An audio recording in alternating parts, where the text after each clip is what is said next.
वंचित बहुजन आघाडीने नाशिकमधून करण गायकर यांना उमेदवारी जाहीर केली आहे. पक्षाकडून सोमवारी दिनांक 22 रोजी याबाबत अधिकृत घोषणा करण्यात आली.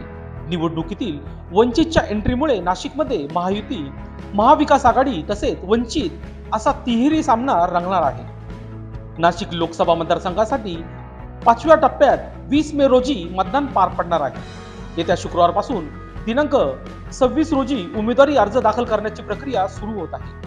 नाशिकच्या जागेवर महाविकास आघाडीने उमेदवाराची घोषणा करत आघाडी घेतली आहे, तर महायुतीमध्ये उमेदवारीवरून वाद अद्यापही कायम आहे.